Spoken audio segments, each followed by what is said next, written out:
Elias Whitaker pressed his dead wife's locket against his chest, so hard the metal left a mark, and then he walked outside and nailed a sign to his gate with shaking hands, telling himself it meant nothing.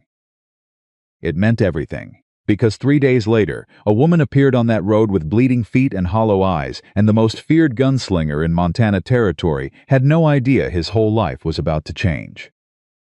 If this story moves you, subscribe and drop your city below. I want to see how far this one travels. The locket hit the floor before Elias even realized his hand had opened. He stared at it for a long moment, the small oval of tarnished silver lying face down on the kitchen floorboards, and he didn't pick it up. He just stood there in the middle of the room, breathing like a man who had run a great distance and arrived somewhere worse than where he started.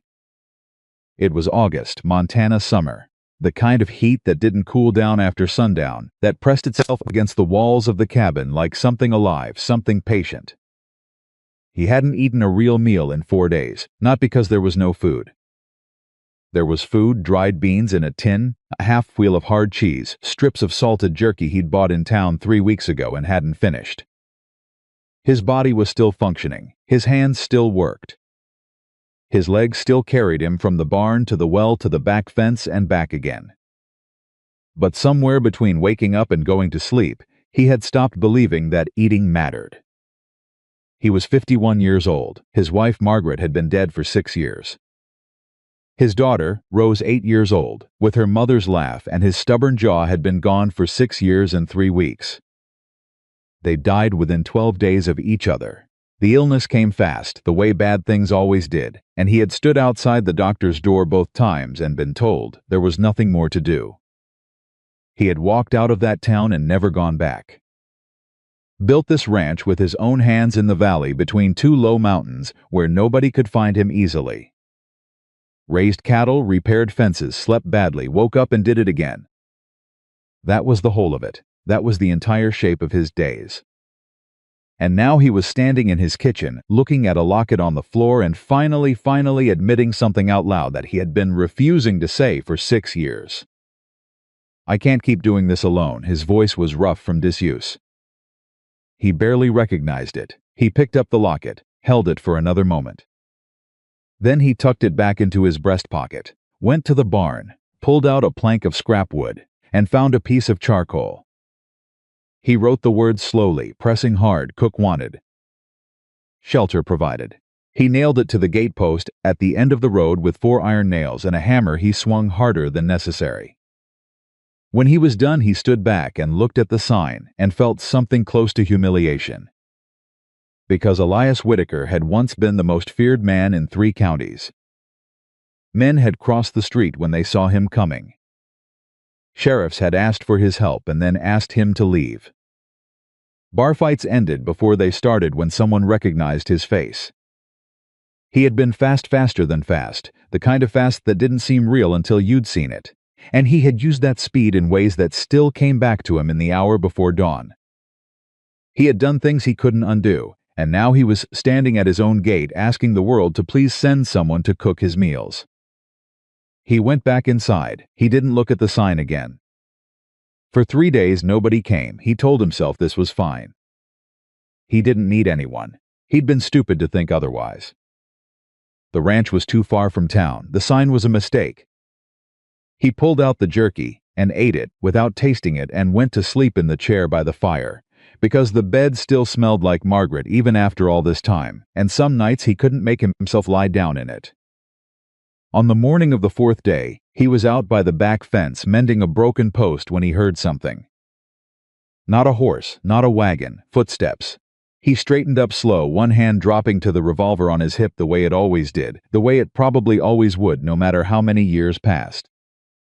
He turned. There was a figure coming up the road from the south.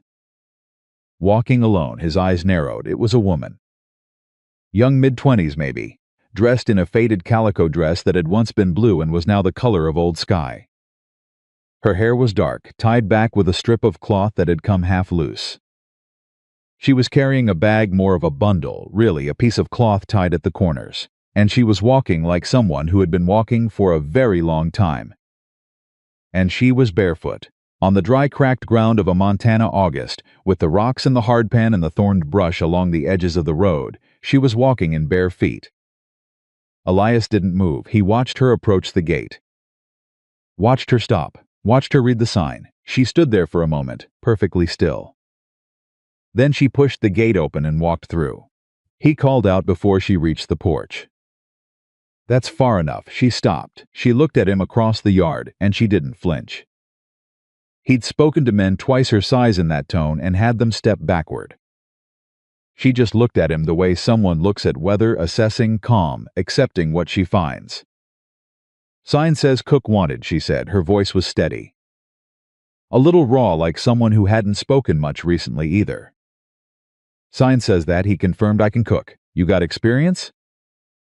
"Enough." He looked at her feet. The bottoms were dark with road dust and cracked along the heels, and there was blood, dried and fresh, both on her right sole where something had cut her. "Where are you coming from?" He said. "South. That's not a place." "It's the direction I came from," she said. "It's the most I can tell you right now." He should have turned her away. He knew it even then. A young woman alone. No shoes. No horse. No clear origin. She was either in trouble or bringing it with her. Either way, she was a complication, and Elias Whitaker had been very careful for 6 years to stay uncomplicating himself out of every situation that could matter. He looked at her feet again, the fresh blood, the long road she'd walked to get here. Something moved in his chest, something that had been very still for a very long time. "Can you make a proper stew?" he said. She blinked. "Biscuits?" "Yes." "Without burning them?" Something shifted in her face. Not quite a smile, almost. "I have never burned a biscuit in my life." He looked at her for another long moment. Then he turned and walked toward the cabin and said, over his shoulder, "There's a pump around the side of the house. Wash your feet before you come inside." Her name was Clara Bennett.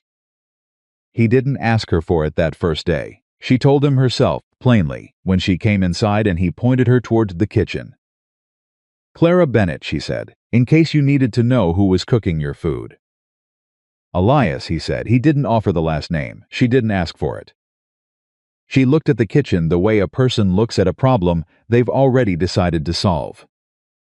She opened the shelves. She checked the stove. She found the tin of beans and the dried onions hanging from a hook near the window and a half-empty sack of cornmeal behind the door.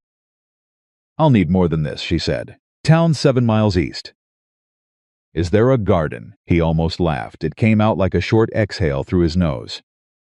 There was one. "Where?" he told her. She went outside and stood at the edge of what had once been Margaret's kitchen garden, a patch of earth now baked and empty, and looked at it for a moment. Then she came back inside. "I can work with what you have tonight," she said. "Tomorrow I'd like to talk about the garden. You're assuming you're staying past tonight." She looked at him steadily. "Are you planning to tell me to leave?" He didn't answer. She took that as a no and turned back to the stove. He stood in the doorway of the kitchen and watched her work. She didn't perform. She didn't try to impress him. She just worked quietly, efficiently, with the focused economy of someone who had cooked in worse conditions than this and expected to cook in worse again. She soaked the beans. She reconstituted the dried onions in a little water. She found a small piece of salt pork he'd forgotten about in a tin under the counter and added it to the pot. She made cornbread in a cast-iron skillet, checking it twice, turning it at exactly the right moment. The smell that came out of that kitchen was not sophisticated. But it was real, and it was warm. Elias sat outside on the front step while she cooked, listening to the sounds of someone moving through his house, and felt a weight in his chest that he couldn't immediately name. It took him until the food was on the table to understand what it was. It was the weight of having forgotten what this felt like. He sat down across from her. She had set 2 places without asking, without hesitating, and looked at the bowl in front of him. Bean stew, cornbread. Nothing special. Everything. He picked up the spoon. "You going to ask me why I was walking barefoot?" she said. No. She watched him. "I'm curious," he said. "I'm not asking." She was quiet for a moment. "Most people ask. Most people want an answer that makes them feel better about whatever decision they've already made," he said. I already made my decision. She looked at him across the table. Something in her expression shifted, subtle, careful, like a door opening just a crack. What was your decision, she said. That you're here, he said. That's enough for tonight. She nodded slowly. She looked down at her food. And just for a second, just one brief, unguarded second, he saw the exhaustion under the steadiness, the weight she was carrying the way he carried his own, tucked in close where most people couldn't see it. He looked away, let her have it. They ate in silence. And the empty chair at the far end of the table, the one he'd left there for 6 years, the one he never moved, the one he sometimes still looked at in the dark hours before morning, was still there. But the table didn't feel as empty as it had. He didn't know what to do with that. He pushed back from the table, took his bowl to the counter, and stood there for a moment with his back to her. Room's off the back hall, he said. Small, there's a cot. Thank you. I start work at first light. I don't expect breakfast until I'm back from the barn. Understood. You stay out of my things, of course. And if you're planning to disappear in the night, leave the door unlocked behind you. The latch sticks. She was quiet for a moment. I'm not planning to disappear. He nodded once. Then he went to his chair by the fire and sat down and didn't look at her again. He heard her clean up the kitchen, heard the soft sounds of water in the basin, the clatter of dishes, the squeak of the cabinet door. Then her footsteps down the hall, the soft close of the back room door. Then silence. Elias Whitaker sat alone in his chair by the fire and stared into the coals and tried to remember the last time someone else had made a sound in this house. He couldn't. He closed his eyes. For the first time in longer than he could measure, the silence didn't feel like punishment. Morning came the way Montana mornings did in August, sudden and bright and merciless. Elias was at the barn before the sun had cleared the eastern ridge, moving through his routine with the mechanical efficiency of a man who had performed the same tasks so many times they no longer required thought. He was halfway through mucking the stalls when he heard the back door of the cabin. He didn't stop working, but he listened, heard the pump running.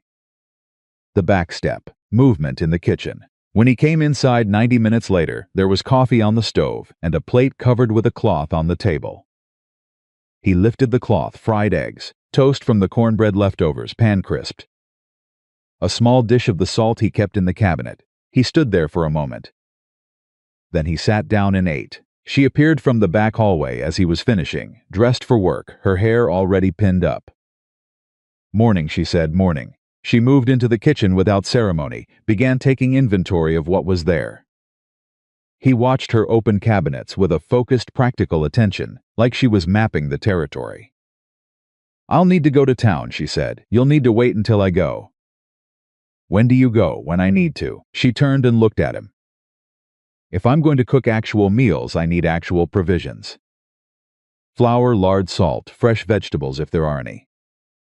I can make a list. You don't need to make a list. I know what to buy. I'd rather make the list. He looked at her. She looked at him. Fine, he said. Make the list. She found a scrap of paper. She wrote carefully in a clear hand without excess. When she was done, she set it on the table in front of him. He picked it up. Read it. It was exactly what she'd said, practical, nothing unnecessary. No luxuries, no waste. He folded it and put it in his shirt pocket.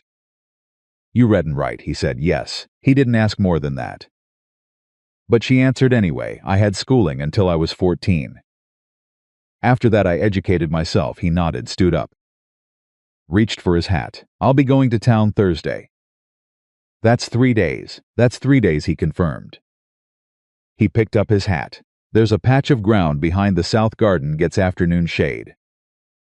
If you want to start digging it up. She turned. For planting? Thought you wanted a garden. Something passed across her face, quick, unguarded, the same thing he'd seen the night before. Something that wasn't quite gratitude and wasn't quite disbelief and was somehow both at once. I do, she said. Tools are in the shed. Don't touch the rifle hanging inside the door. Everything else is fair use. He put his hat on and went out. He spent the rest of the morning at the far fence line, pretending he couldn't hear the sounds of digging from behind South Garden wall. By the third evening, something had changed in the house. Elias couldn't have named exactly what it was. It wasn't dramatic. It wasn't even visible, not really, but it was there. The kitchen shelf was organized differently, not wrong. Just different, the way someone else's hand always arranges things slightly differently than your own. There was a bunch of dried wildflowers stuck into an old tin cup on the windowsill. She'd found them somewhere along the property. He didn't ask where. The front step had been swept. The rag by the pump had been replaced with a clean one. Small things, invisible things almost, but they were the signs of another person inhabiting the same space, and Elias had been alone long enough that each one of them hit him somewhere he wasn't prepared for. He was sitting on the porch after supper when she came and stood in the doorway. "The stove needs a new seal on the left door," she said. "The heat's leaking. I know. When are you fixing it?" He looked out at the valley. "When I get around to it." She was quiet. "Then if I knew how to do it, I'd fix it myself." "I'll show you." She looked at him. "You'd show me?" "It's not difficult. I'll show you tomorrow." She leaned against the doorframe. "You don't talk much." "No. Does that bother you that I've noticed?" He thought about it. "No, I don't talk much either," she said. "Usually, around people I don't trust. You trust me," he said. "I'm still deciding," she said, "but I trust you more than most." He almost said that's not hard to achieve. He didn't. "Get some sleep," he said instead. "We start the garden properly tomorrow." She went inside. He sat alone on the porch for a long time, listening to the valley go quiet. And he thought about what it meant, this woman, arriving out of nowhere, taking up space in his house, rearranging his shelves, planting wildflowers in tin cups, and how none of it felt like an intrusion. That was the thing that troubled him, not her presence. The absence of trouble with her presence. He should have been agitated. He should have been watching her sideways, calculating what she wanted, waiting for the angle.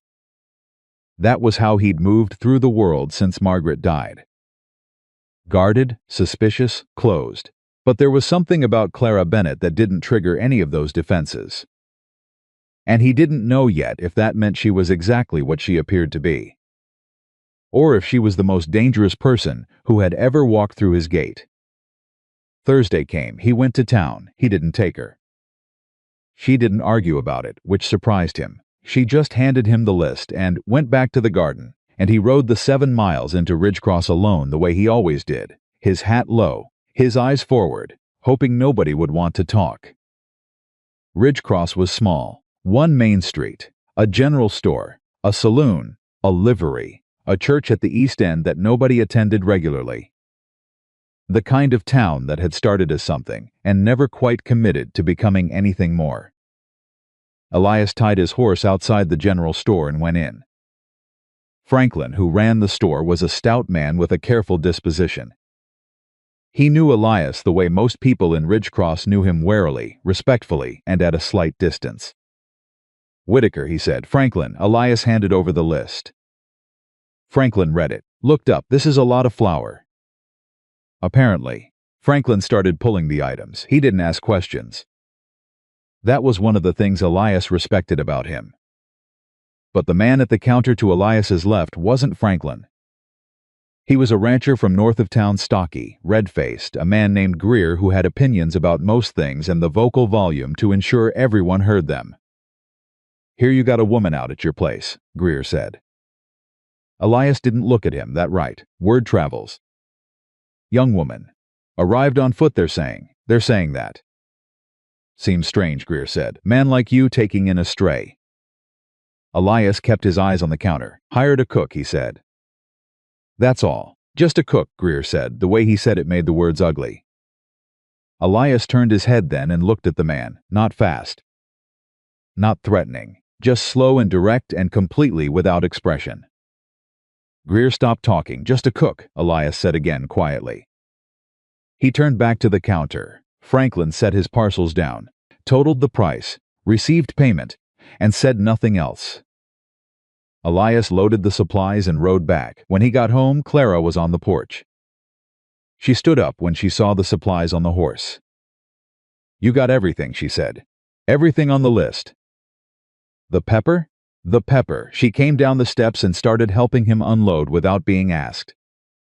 They carried the supplies inside in 2 trips, working around each other in the narrow kitchen doorway, with the ease of people who had been sharing space for weeks, rather than days. When everything was put away, she stopped and looked at him. "Something happened in town," she said. It wasn't a question. "No, you came back different. I came back the same as always." "You came back angry," she said. "Quietly angry. That's different from your regular quiet." He looked at her. "You've known me 4 days. I've met a lot of men who were quietly angry," she said. "I know the shape of it." He took off his hat, set it on the hook by the door, went to the table and sat down. After a moment, she came and sat across from him. "Was it about me?" she said. He didn't answer. "I see," she said. She looked down at the table. "People talking. People talk." "I've had people talk about me before," she said. "It doesn't require protecting." "I wasn't protecting anything," he said. "I corrected a misstatement." She looked up at him. "What kind of misstatement?" "The kind that implied your situation here was something other than employment." She was quiet for a moment. "And you cared about correcting it." "I care about accuracy," he said. "Elias," he looked at her. "Thank you," she said. He stood up, picked up his hat again. "Don't thank me for doing the obvious thing." He went back out to the barn. And if there was something warm in his chest that he didn't want to examine too closely, he buried it under the sound of the horses and the smell of hay and the familiar labor of a man who has decided, very firmly, that he is not the kind of person to whom good thing has happened twice. On the 6th night it rained, not Montana sprinkle rain. Real rain, the heavy, sustained kind that turned the yard to mud and drummed on the cabin roof like it had a message to deliver.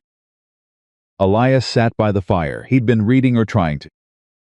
The same page for 20 minutes. Clara came out of the back hallway and stood in the doorway of the main room, which she didn't usually do. She'd been careful about that, about maintaining the invisible line between what was hers and what was his. "I can't sleep in rain," she said. "Mind if I sit out here?" He looked up from the page he hadn't been reading. "It's a house," he said. "You don't have to ask." She brought a chair from the corner, not the empty chair, not Margaret's chair. She had never once sat in that chair or even touched it, and he didn't know if she'd sensed something or was just being cautious. But either way, he was grateful, and she sat near the fire, not close to him at an angle. She had a piece of mending with her. They sat like that in silence for a long time, the rain working itself out against the roof, the fire doing what fires do. "Were you always quiet?" she said eventually. "No," he said. "What changed?" He was quiet for a moment, lost. She nodded slowly. She kept her eyes on the mending. "That'll do it. You?" She looked up. "Was I always quiet?" "Yeah," she thought about it. "I was a talker when I was small. My mother said I came out talking and hadn't stopped to pause. Then she died. I was 9, and I suppose I started choosing more carefully what was worth saying." "What was she like?" he said. He surprised himself by asking. She surprised herself by answering. Tall, laughed easy. Made everything feel less serious than it was. She had this way of walking into a room that made the room feel bigger. She paused again. "I've never figured out how she did that." He looked at the fire. "My wife was like that," he said. Margaret, Clara went still. "She could walk into a room and it was just lighter," he said. "I used to say she was made of different material than the rest of us." "That's a beautiful thing to say." She would have said I was being ridiculous and then laughed for 5 minutes, he said. And something happened on his face, not a smile, not quite, but the ghost of the shape of one. Something that had once been a smile, remembering itself. Clara watched him without speaking. The rain kept coming. After a while he said, "She's been gone 6 years." "I know," Clara said softly. "I can see it." He looked at her. "The chair," she said. She didn't point, just held his gaze. "I don't touch it." He nodded slowest. "Some things shouldn't be moved until the person's ready to move them," she said. "That's not for anyone else to decide." He looked back at the fire. The silence between them was a different kind now. Not the careful silence of strangers, something else. Something that had weight and texture, that meant they had been honest with each other, in a way that was hard to take back. "Why were you walking barefoot?" he said. It came out before he decided to say it. She was quiet for a moment. "My shoes wore out 2 towns back," she said. "I didn't have the money to replace them, and I needed to eat more than I needed to avoid blisters." A pause. "Priorities. Where were you going?" "Nowhere specific." "Somewhere they'd take me." "From what?" She looked at him carefully. "Testing something." Then she made her decision. "I worked for a family 3 counties south," she said. "For 4 years, room, board, wages. The husband was decent. The wife was complicated, but it was stable. And then the husband died and the wife's brother came to settle things, and he decided the household needed reorganizing." She said it flatly, evenly. The way people speak about things they've processed until the sharpest edges are worn down, but the weight is still there. "I was given until morning." Elias said nothing, but the line of his jaw tightened. "So I left," she said. "I kept walking. I worked where I could. Some places were decent, some weren't. And then I was in a bad stretch and I'd been walking for 11 days and I came around a bend in the road and there was a gate with a sign on it." She paused. "And I thought, what's the worst that happens? He turns me away. And the worst would have been fine. I was already used to fine being pretty bad." The fire popped, a log shifted. "But he didn't turn me away," she said quietly. "No," Elias said. She looked at the mending in her hands. "Why not?" He was quiet for a long moment. "Your feet," he said finally. She looked up. "I saw your feet," he said, and I thought." He stopped. Started again. "I thought anyone who'd walk that far on feet in that condition must have a very good reason for needing somewhere to land." He paused. "And I thought about what it feels like to have nowhere to land." Clara looked at him across the firelight. The rain came down. Neither of them said anything else for a long time. But when she finally went to bed that night, the invisible line between what was hers and what was his had shifted, not crossed, not gone, but moved. Just slightly. Enough, and Elias sat by the dying fire and held the locket in his palm, and for once didn't feel like he was holding it goodbye. He felt like he was holding it hello, like maybe it was possible, maybe, and he wasn't committing to anything, not yet. Not close to yet, that the life that had happened to him was not the only life that could still happen. The rain eased. He closed his hand around the locket. And somewhere in the back of his chest, so quietly he almost missed it, something that had been very still for a very long time took one slow, careful breath. The morning after the rain, Elias found a pot of coffee waiting and Clara already outside. Not in the garden, not near the shed. She was standing at the far edge of the property, at the place where the yard met the open grass, looking out at nothing in particular. She had her arms crossed loosely, and her face slid slightly upward, the way a person looks when they're trying to decide something. He poured his coffee and watched her through the kitchen window for a moment. Then he went outside. She heard him coming and didn't turn around. "Couldn't sleep," he said. "Slept fine," she said. "Just thinking about whether this is real." He stood beside her. Drank his coffee. "What part of it?" "All of it." She finally turned and looked at the cabin behind them, the weathered walls, the repaired step, the tin cup of dried wildflowers visible through the kitchen window. "Places like this don't just appear, not for people like me." "People like you," he said flatly. "People who've been moving too long," she said. "You stop believing in something staying still." He didn't say anything to that. But he stayed where he was, and that was a kind of answer. After a moment, she turned back toward the cabin. "I'll start breakfast," she said. "Clara," she stopped. He looked at the open grass, the wet ground from last night's rain, the fence line stretching south. "This place is real," he said. "As real as anything I've got." She stood there for just a beat. She said quietly. Then she went inside, and Elias finished his coffee alone and felt the strange, unsteady sensation of a man who has said something true out loud that he wasn't entirely sure he believed until he heard himself say it. The day moved forward the way days do when two people are finding the rhythm of each other, without realizing they're doing it. She worked the garden. He worked the fence line on the western edge that had been pulling loose from the posts for weeks. At noon she brought him a sandwich without being asked, bread she'd baked that morning, sliced meat, a smear of the mustard she'd found in the back of the cabinet, and set it on the fence post beside him and walked back without requiring conversation. He ate it standing up, looking at the grass, and thought about the last time anyone had done that. He couldn't remember. In the afternoon, she found him in the shed. "The stove seal," she said from the doorway. "You said you'd show me." "I said I'd show you tomorrow. It's tomorrow now." He looked at her. Then he set down what he was holding and went inside. It took 20 minutes. The seal was a simple replacement. He had spare material on a shelf, a basic repair he'd been putting off for no real reason, except that there had been no real reason to rush. He talked her through it while she did the work herself, her hands careful and quick, following his instructions with focused attention. "Press harder on that corner," he said. She pressed harder. "Good. It's not as hard as I expected," she said. "Most things aren't," he said. "You just need someone to show you once." She sat back and looked at her work. "Did someone show you once?" "My father," he said. "He was good with his hands. Fixed everything himself. Said if a man couldn't maintain his own property, he didn't deserve to own it."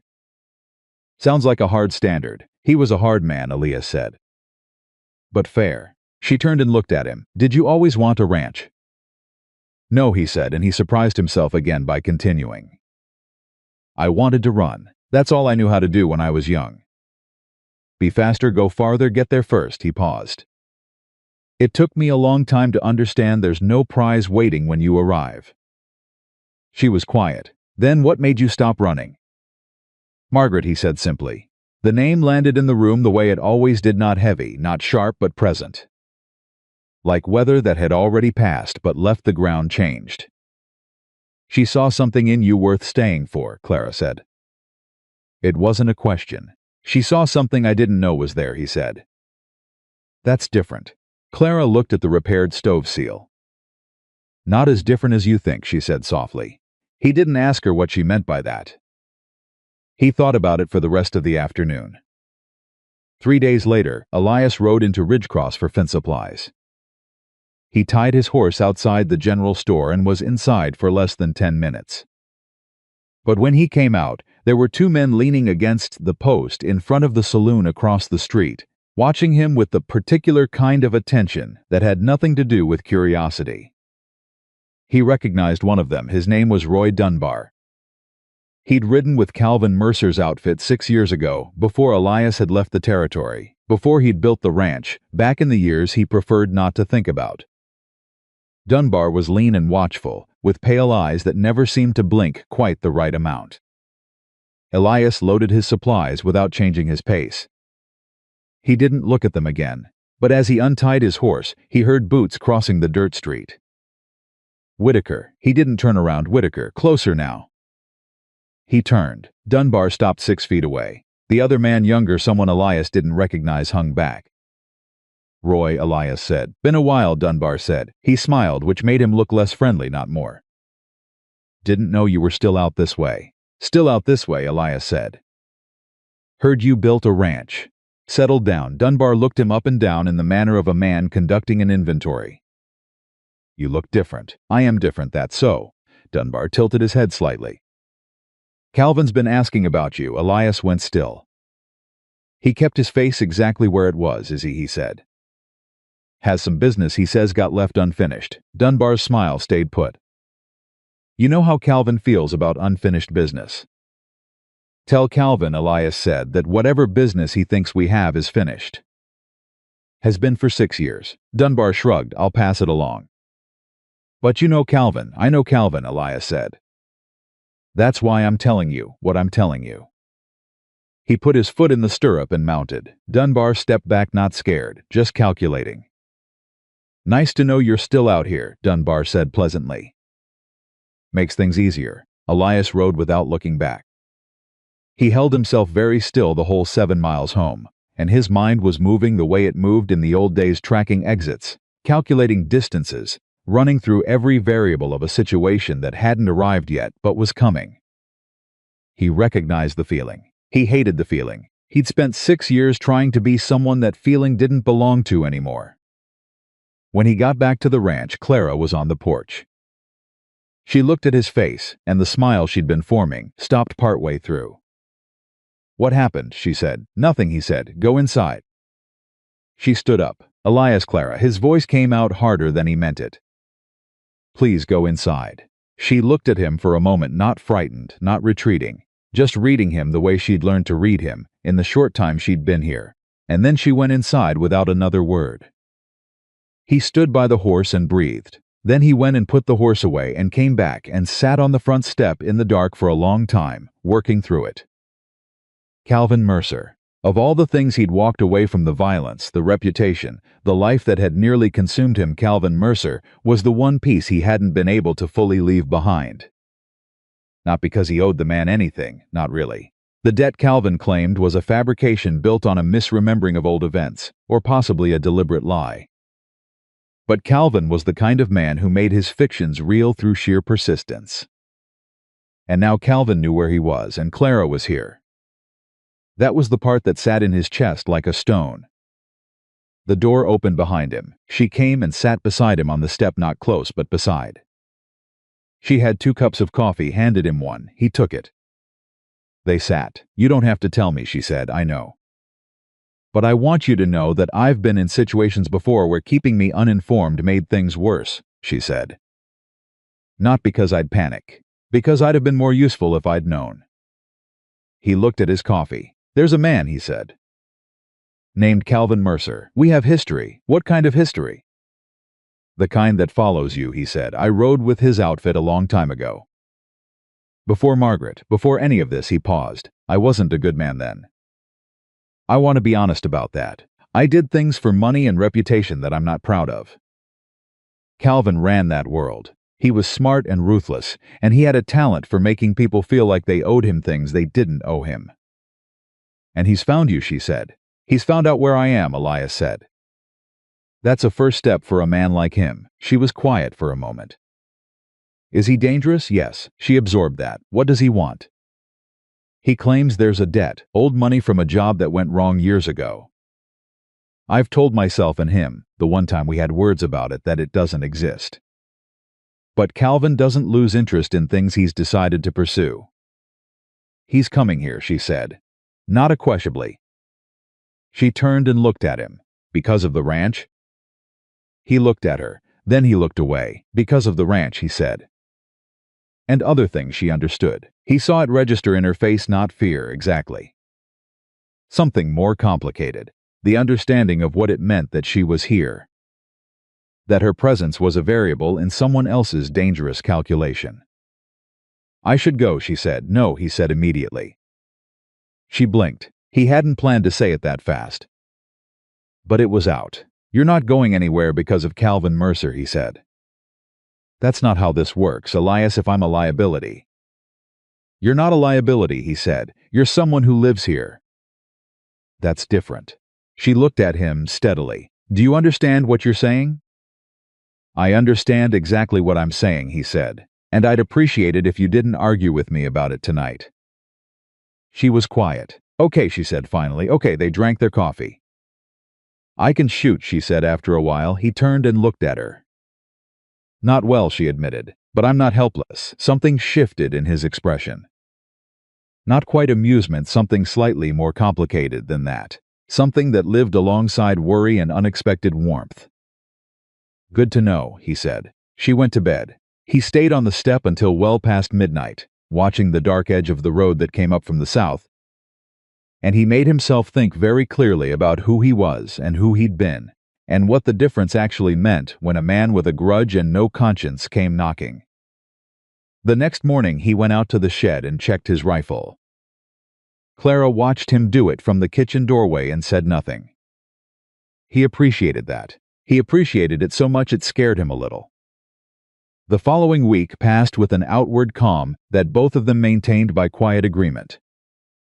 Elias worked the ranch. Clara cooked, gardened, mended, and continued to fix things she found broken in small ways that accumulated into something that looked, if you weren't careful about looking, like a home being tended. She found a loose board under the kitchen window and wedged it. She rehung the back door so it stopped scraping.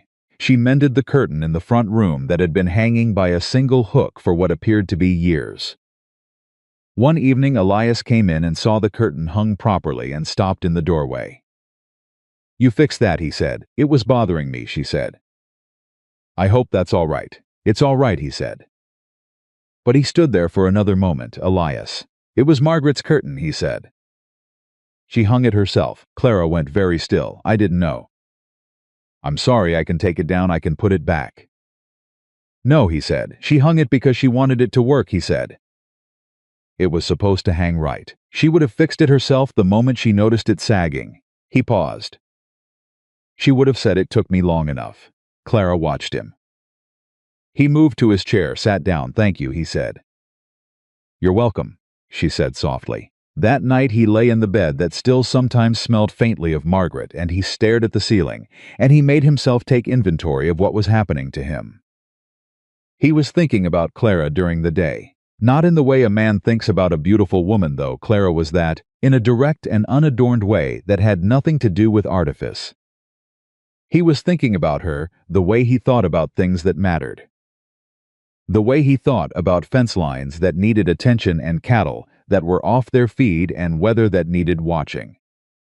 She had become part of his awareness, not an intrusion. A presence. And the difference between those two things was significant enough that it kept him awake for an hour past where sleep normally took him. He was 51 years old. He had loved one woman and she had died, and the idea of anything like that again had always felt not just impossible, but somehow disrespectful to what he'd had. But Clara was here, and she had fixed Margaret's curtain. And somehow that was the thing his mind kept returning to, not as something painful, but as something that felt, for reasons he couldn't explain fully, like grace. He closed his eyes. He didn't have answers. He didn't need answers tonight. But he stopped telling himself that the walls were entirely necessary. Just for tonight, just a little, he let himself rest. The trouble arrived before Calvin did. It came in the form of a woman named Helen Greer, wife of the rancher, who'd been so loudly curious in the general store, who appeared at the ranch gate on a Tuesday afternoon with two other women from town and the expressed intention of checking in on the situation.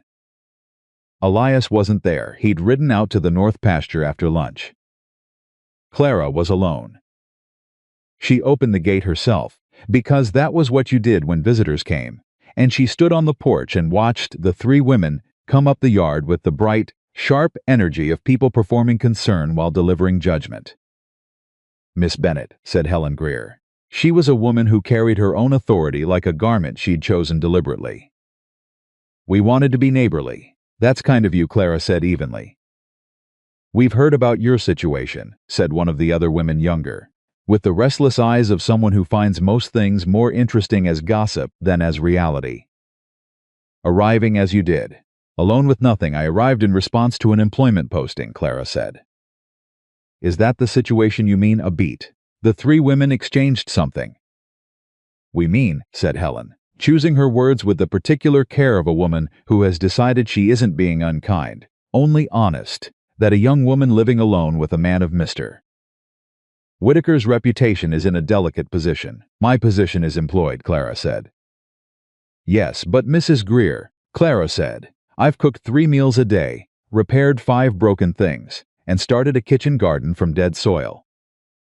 If that's the delicate position you're concerned about, I appreciate the worry, but I believe I have it managed. Silence.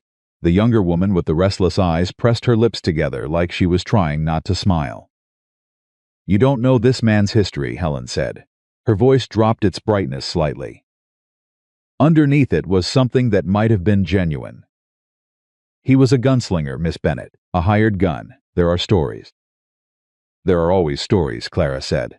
I've found that stories about a man and the actual man rarely share more than a name. You're very confident for someone who's known him less than 2 weeks, Helen said. I'm not confident, Clara said. I'm observant. There's a difference. She held the woman's gaze. Mr. Whitaker hasn't raised his voice once. He's been fair. He's taught me things he didn't have to teach me, and he corrected a man in town who spoke about me disrespectfully, which he didn't have to do either. She paused. I've lived with people who were supposed to be respectable. I've worked for families who attended church every Sunday. And some of those people treated me considerably worse than the former gunslinger has in 12 days. She paused again. So I think I can assess my own situation. But thank you for the visit. The younger woman was definitely suppressing a smile now. Helen Greer looked at Clara for a long moment. Something moved in her face, not capitulation exactly, but recalibration. The look of a woman encountering an argument she hadn't anticipated. You're stronger than I expected, she said. Most people are, Clara said. They left. Clara went back inside and stood in the kitchen for a moment, just breathing. Her hands were steady, she hadn't shaken once, but she was aware now, in a new way, of the position she was in, not afraid of it, but aware.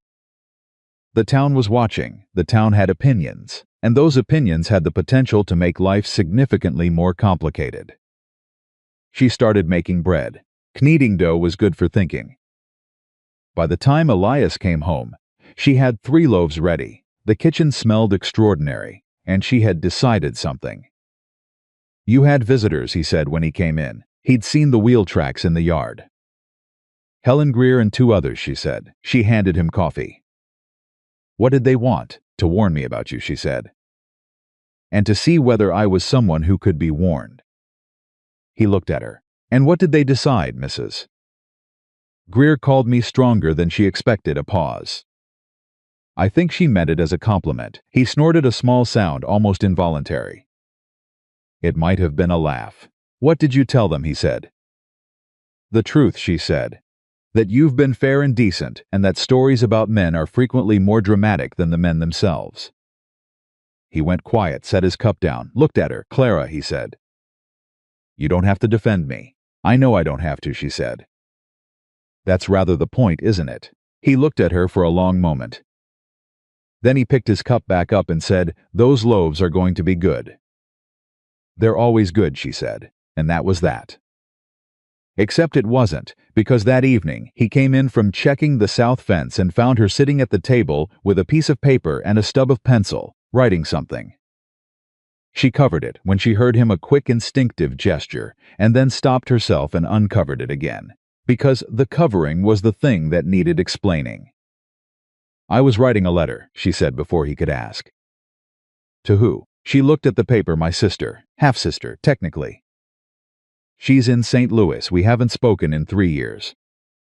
He hung up his hat. Why not? Because when things fell apart I left fast and I didn't leave well, she said. I was ashamed of needing help and not having any, and being the kind of person who seemed to keep landing in bad situations. I didn't want her to see that. She looked at the paper. I've started this letter about 16 times. What stops you? Not knowing how to explain where I am, she said. Geographically or otherwise, she paused. But I think I know now. Geographically, anyway. Something quiet passed between them. Write the letter, he said. I'll write it to the post Thursday. She looked up. You don't have Thursday, he said. I'm going anyway. She looked back down at the paper. Okay, she said. He moved past her to the fire, and she picked up the pencil. 2 days later, the letter was done and folded and addressed. She put it on the table before breakfast, and he put it in his breast pocket without a word, which was the most delicate thing she'd seen him do. She stood at the kitchen window and watched him ride down the road and turn east toward Ridgecross, and she thought about what it meant, this man, carrying her letter to her sister in his front pocket. 7 miles each way on a Thursday, just because he said he would.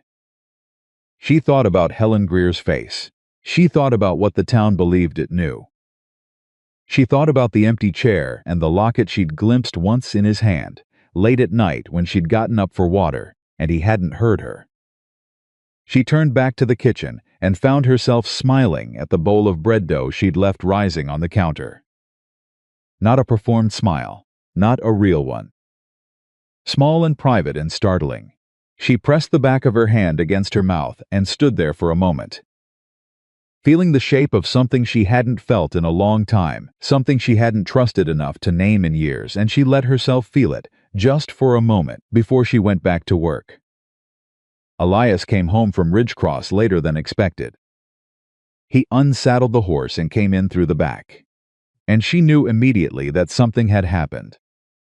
Not because he looked different, because he looked exactly the same, which was how he looked when he was working to keep himself from looking different. She set his plate on the table and sat down across from him. He ate 3 bites. They were there, he said. Who? Dunbar and the man with him, he said, at the saloon.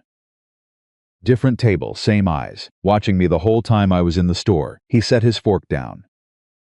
They're not just passing through. Clara said nothing. But she put her hands flat on the table, a small unconscious gesture of steadying herself. They're waiting, she said. They're waiting, he confirmed. For what? For Calvin to tell them what comes next, he said. They're scouts, that's how he operates. He sends people first to confirm what he's found. Then he comes himself. He looked at his plate. He's coming here, Clara. It might be a week, might be 2, but he's coming. She absorbed this. What do you want to do? She said. He looked up. Something in his face shifted as if the question itself surprised him. As if he hadn't expected her to ask what he wanted. I want to deal with it, without becoming who I used to be, he said. That's all I know for certain. That's enough to start with, she said. He looked at her across the table. Are you afraid? He said.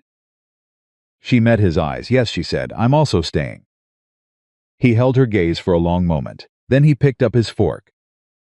And the evening moved on around them, the fire, the dishes, the quiet ordinary sounds of 2 people occupying the same space, while underneath all of it, something was building. Something that had the shape of a storm and the weight of 6 years of silence and the particular tension of 2 wounded people who had stopped pretending, just barely, that none of this mattered. It mattered. They both knew it mattered, and neither of them said so. Because some things, when you're still learning to believe in them, are too fragile to name before they're strong enough to hold the weight of the words. The letter came back, not returned, answered. 10 days after Elias had ridden it to Ridgecross, a reply arrived at the general store, addressed to Clara Bennett, care of the Whitaker Ranch. Franklin held it behind the counter and handed it to Elias on a Thursday without comment, which was the most diplomatic thing the man had ever done. Elias rode home with it in his breast pocket, next to where he sometimes carried the locket. He handed it to Clara without ceremony. She took one look at the handwriting on the front and went completely still. It came, she said. It came, he said. She held it in both hands for a moment without opening it. Like she was weighing it, like she needed to be sure she was ready for whatever was inside before she broke the seal. He turned and went outside to give her the room. He was at the water pump when he heard a single sharp exhale from inside the cabin. Not a cry, not loud, but the kind of sound a person makes when something they've been bracing against for years suddenly releases. He kept pumping water. When she came out 20 minutes later, her eyes were red but her face was composed. She sat on the step. She's not angry, Clara said. That's good. She thought I was dead.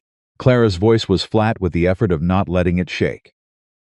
3 years. She thought something had happened to me. She pressed her lips together. She has a daughter now. She named her Clara. He stopped what he was doing and looked at her. That's he started. I know, she said. They were quiet. She wants me to come to St. Louis, Clara said. She says there's room. She says she stopped, cleared her throat. She says to come home. He said nothing. She looked at him. I'm not going, she said. In case you were about to be reasonable about it. Something moved in his jaw. I'm not going, she said again. Firmly. I'm going to write her back and tell her I'm well, and I'm settled, and I'll come visit when the season allows. But I'm not going to St. Louis, she held his gaze. I'm staying here. He looked at her for a long time. You're certain, he said. I've been certain for 2 weeks, she said. I just hadn't said it yet. He turned back to the pump. But his hands had stopped moving. Elias, she said. Yeah, say something. He turned around, looked at her directly, the way he didn't always let himself look at her. I'm glad, he said. That's all, I'm glad. She held his gaze for just a moment. Then she went inside to write the reply. And Elias stood at the pump with his hands hanging at his sides and understood, with the clarity of a man who has stopped lying to himself, that the thing he'd been refusing to name for 3 weeks had just been named whether he liked it or not. He liked it. That was the terrifying part. He liked it considerably. Calvin Mercer arrived on a Wednesday. There was no warning. No horses spotted on the ridge, no sound of wheels on the road. One moment the morning was ordinary Clara in the garden, Elias repairing a harness in the barn, and the next moment there were 3 men on horseback coming up the road from the south gate. And the way they moved said everything about why they were there. Elias heard the horses and came out of the barn. He knew Calvin immediately, even after 6 years. Some men age in ways that change them. Calvin Mercer aged in ways that concentrated him, made him thinner, harder, more distilled. He rode like a man who expected the ground to behave itself. He stopped 20 feet from the barn. "Elias Whitaker," he said.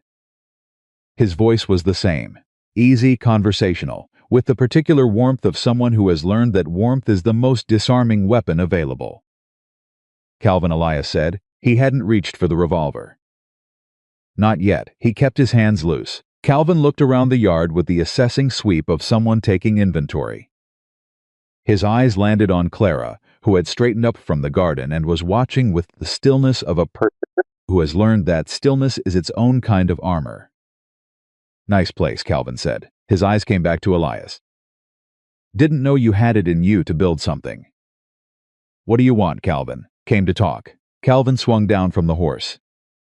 His 2 men stayed mounted. Dunbar was one of them, pale eyes, patient. The other was the younger man Elias had seen in Ridgecross. "Figured we were overdue. We talked 6 years ago," Elias said. "We said everything there was to say." "You said everything," Calvin said pleasantly. "I had more to add and didn't get the chance." He took a few steps forward, slow, hands visible, not from deference but from the performance of it. "You left with money that wasn't entirely yours to leave with." "The money from the Laramie job was split 4 ways," Elias said. "I took my quarter. That's what we agreed. The agreement changed after you left." "Agreements don't change after someone leaves," Elias said. "That's not how agreements work." Calvin smiled. It was the kind of smile that had convinced a lot of people of a lot of things over the years. "See, that's what I always liked about you, Elias. You always had that sense of principle." He glanced toward Clara again. "Things have changed for you. The woman is my cook," Elias said. "She has nothing to do with this." "I can see she's important to you," Calvin said. "A man who doesn't care about something doesn't build a sign saying it's home." Elias went very still. Clara had come around the edge of the garden fence. She was 20 feet to his left. He didn't look at her because he didn't want Calvin tracking his eyes. "Name a number," Elias said. 500, Calvin said. "Gold? I don't have 500 in gold. Then we have a problem." "What kind of problem?" Elias said. Calvin tilted his head slightly. "The kind that makes living somewhere very difficult." He looked around the yard again. "Nice fence, good barn. Shame if things started going wrong." "Are you threatening my property, Calvin?" "I'm describing a possibility," Calvin said. "I find possibilities are more persuasive than threats." He smiled again. "Give me 2 weeks. Get me the money. We part as friends." "We were never friends," Elias said. "No," Calvin agreed. "But we can be civilized." He turned, mounted his horse with the unhurried ease of a man who believes the conversation ended the way he intended, and the 3 of them rode back down the road. Elias stood exactly where he was until the sound of horses faded. Then Clara was beside him. $500, she said. "Yes. Do you have it not in gold?" He turned and looked at the road. "I have cattle I could sell. It would take time. Are you going to pay him?" He was quiet. "If I pay him once," he said, "he comes back." That's how Calvin operates. The first payment is always the beginning, not the end. He turned to look at her. "He'll take whatever I give him and come back for more." "Then what do you do, I think," he said, carefully. She looked at him. "How much time do you think you have?" 2 weeks, he said, possibly less. He started moving toward the house. "Clara, I need you to listen to me. I'm listening. If something happens, nothing is going to happen. If something happens," he said again firmly, "I need you to ride to Ridgecross. Not walk. Ride, take the brown mare, she's fast. Go to Franklin at the general store and tell him to send for the county sheriff." "Can you do that?" "Yes," she said, "but I'm not going to need to." Probably not, he said, but I need to know you know. She held his gaze. I know, she said, now tell me what else. He looked at her, and something in him shifted the way a man looks when he's realized that the person beside him isn't waiting to be protected, but is actively choosing to stand there. Come inside, he said. I need to think out loud and you're going to have to listen. She followed him in without a word. They sat at the table. He talked. She listened, not passively, but the way she listened to everything, with her full attention and the occasional sharp question that pulled the thinking into better shape. Calvin has 2 men with him, he said. Dunbar, I know he's experienced but cautious. He won't move without direction. The young one I don't know, which makes him unpredictable. Could there be more? She said. There could. He drummed his fingers once on the table, then stopped. He won't do anything obvious. That's not Calvin. He prefers pressure to confrontation. He wants me to come to him, not the other way around. But if you don't come to him, eventually he escalates, Elias said. Something happens to the cattle. The fence goes down. Something burns. He looked at the table. He needs it to look like bad luck. Not like him, unless, Clara said slowly. He looked at her. Unless he has a reason to do something obvious, she said. Something that gives him cover. What kind of cover? He called the money a debt, she said. If he could make other people believe it's a legitimate debt, make the town believe you wronged him, then anything he does looks like justice instead of extortion. Elias stared at her. He's going to go to Ridgecross, she said. He's going to tell a story. Elias pushed back from the table and stood.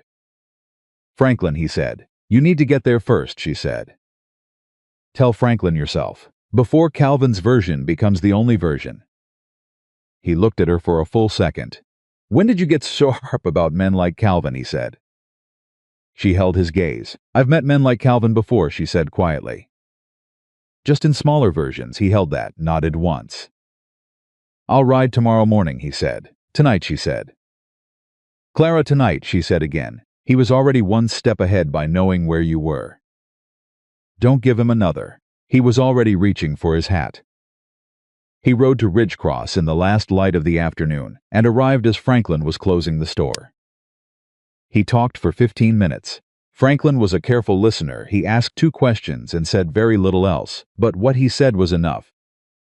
I'll remember what you've told me, Franklin said. That's all I need, Elias said. He rode home. Clara had supper waiting. She looked up when he came through the door and he said done, and she nodded and handed him a plate, and that was enough. They ate. They didn't speak much, but it wasn't the silence of distance. It was the silence of 2 people who have just done a hard thing together and don't need to narrate it. When the plates were cleared, she poured 2 cups of coffee and set them on the table, and they sat without moving for a few minutes in the easy quiet of the fire. Thank you, he said. For what? For being 3 steps ahead of me this afternoon. She wrapped both hands around her cup. I wasn't ahead of you. You'd have gotten there, he said, but not as fast.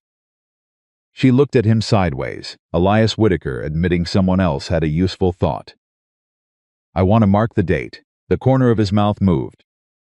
That ghost of a smile, it came easier now than it had 3 weeks ago. Don't push it, he said. She smiled at her coffee. The next 3 days were quiet, too quiet, the way a sky goes quiet before it decides what kind of storm it's going to be. On the 2nd day, Dunbar rode past the gate slowly, didn't stop, didn't turn in, just rode past at a pace that made it clear the pass was deliberate. Elias was at the fence and watched him go. Dunbar looked straight ahead, which was its own kind of message. On the 3rd day, the Hendersons, a farming family 2 miles north, rode past and stopped to say that someone had been asking about the Whitaker ranch in town. Asking how long Elias had been there, whether he had money. Whether the woman living with him was his wife. Elias thanked them and went inside. He's building something, he told Clara. A story, she said. A story, he agreed. Then we need to be seen, she said. Together in town before his story has a shape. He looked at her. If people see us normal, ordinary, not hiding, it's harder for the story to take hold, she said. A man who owes a dangerous debt doesn't take his cook to town to buy flour. You want to go to Ridgecross, he said. I want to go to Ridgecross, she said. And I want you to tip your hat at people. And I want to buy flour, and I want anyone who's heard a whisper of Calvin Mercer's version of things to see exactly what we are." "And what are we?" he said. She held his gaze without blinking. "Ordinary people living an ordinary life. That's the most powerful thing we can be right now." He looked at her for a long moment. "You've done this before," he said. "Navigated something like this." "Not exactly like this," she said. "But I've learned that the best defense against a story is a better one." He picked up his hat. "We go Saturday," he said. She went back to the stove. But he stood in the doorway for just a second longer than necessary, watching her move through his kitchen with the particular ease of someone who has stopped treating a space like borrowed territory, and he thought about the word she'd used. She'd said it without hesitating. "What are we?" He turned and went outside before his face could say something he wasn't ready to say out loud.